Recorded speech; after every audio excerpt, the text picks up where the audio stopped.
Hello guys, আসসালামু আলাইকুম। কেমন আছেন আপনারা ভাইয়ারা? ভালো আছি আলহামদুলিল্লাহ। আজকে আমি হেগোর জন্য চিকেন করি, অন্যরকম চিকেন ফ্রাই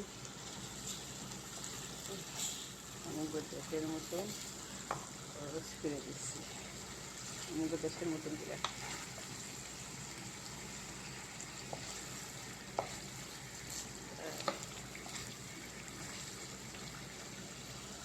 টাকা থেকে যে মানুষটা যার সাথে থাকতে চায় না, বুঝছেন? যে যে মানুষটা যার সাথে থাকতে চায় না, যে জিনিস যে পছন্দ করে না, সেই জিনিস তার সাথে বেশি বেশি করে।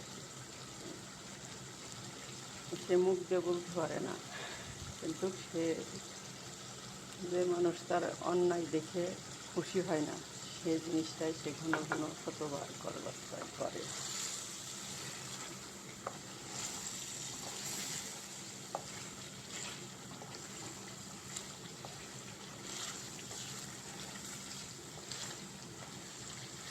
আমাদের দেশের মতন করে চিকেন করে দিচ্ছি, আজকে খাইয়ে বলছি কেমন হয়েছে।